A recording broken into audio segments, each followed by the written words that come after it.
Good morning, 5 a.m. Eastern Standard Time. Brandon Hardison, President Champion Strategies, with another Hardison's tip.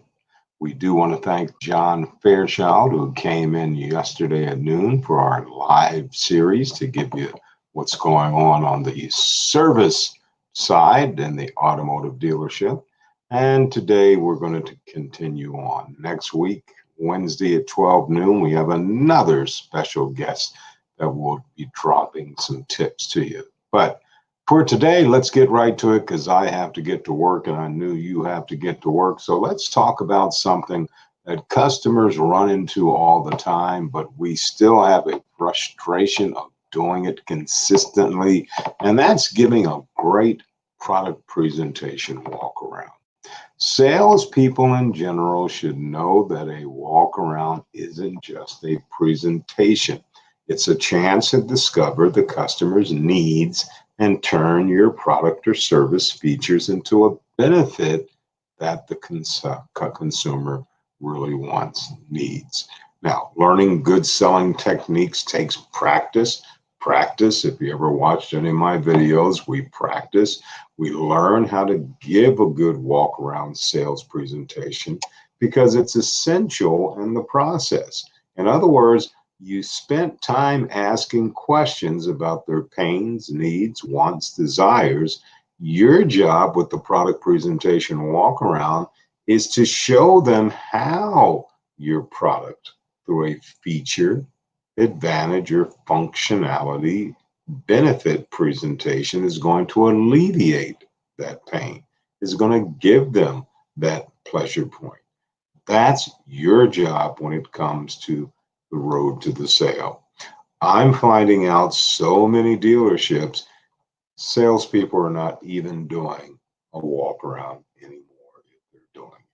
If you know something about my background, this is what I strive for.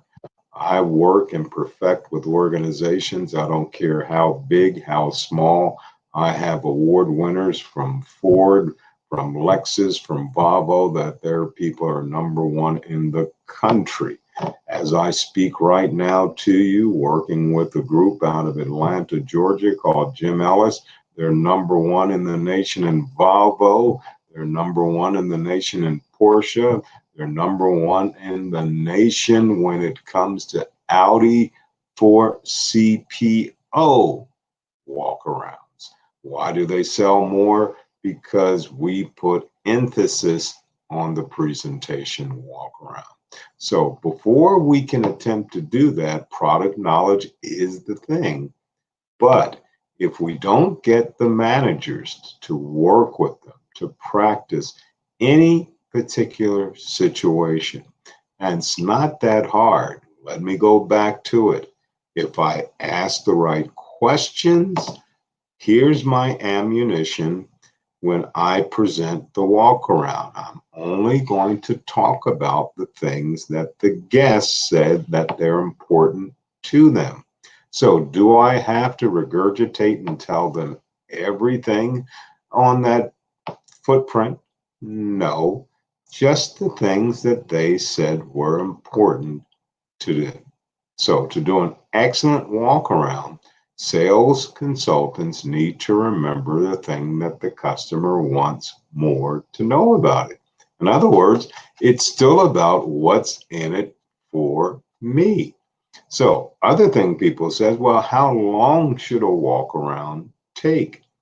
A walk around, if you do it perfectly, even if you have two or three people who are going to be driving that particular vehicle, if you get them all involved, it shouldn't take no more than 15 minutes maximum.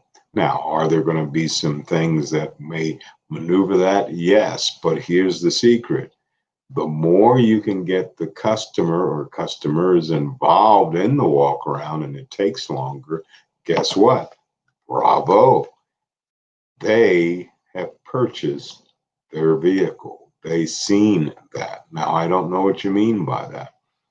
Why don't you get them involved, Mr. Customer, to explain to you how our bliss, our blind spot monitoring works, right? How about you having a seat and we'll take your spouse over here and let's move back.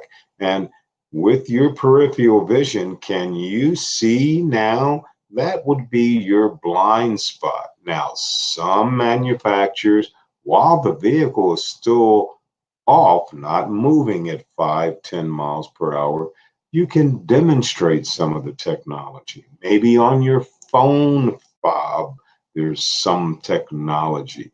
Maybe inside the cabin, it does something. But the more you get customers involved with any part of the walk around, open this, touch this, close this, push this, you're in the right way as long as it's done in a feature advantage benefit concept. That's what most people fall short on. And then the last thing for the morning for the tip, how do you know that the customer has understood what you said to them as you're doing this walk around? Now, I don't know about you, and maybe there's something out there that's new and I just don't know about. But I've been fortunate and I have a couple of advanced degrees, but I've never taken a mind reading course. So if you've taken one, help me out. But I can present something, feature advantage benefit on the walk around. And if I just continue to go to the other thing that I think is important to you, and that customer's thinking because you were too technical, I don't know what in the world they were talking about, but because they're nice, they're not going to stop you. They're just going to bury it and move on. Always have a tie down. Always try to tie it back to what the questions when they asked you at the beginning, if you could help them. Here's what I mean. Now that I've described this technology package to you, remember inside you said your current vehicle did not have it. Can you see how this technology package on your new vehicle will alleviate?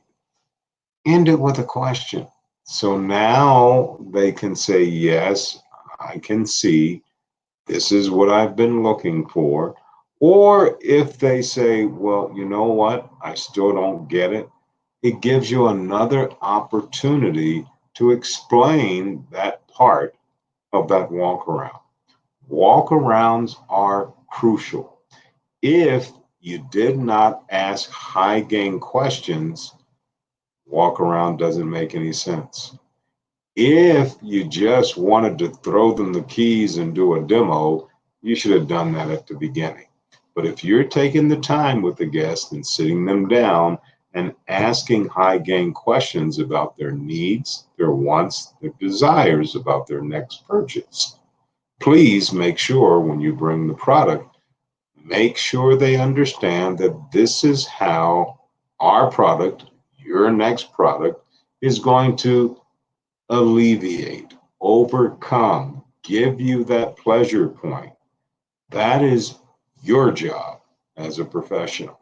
That is not your manager's job. Now, I'm not saying that you're not going to sell a vehicle if you would completely ignore the product presentation walk around, because people will buy a vehicle in spite of the salesperson's lack of professionalism.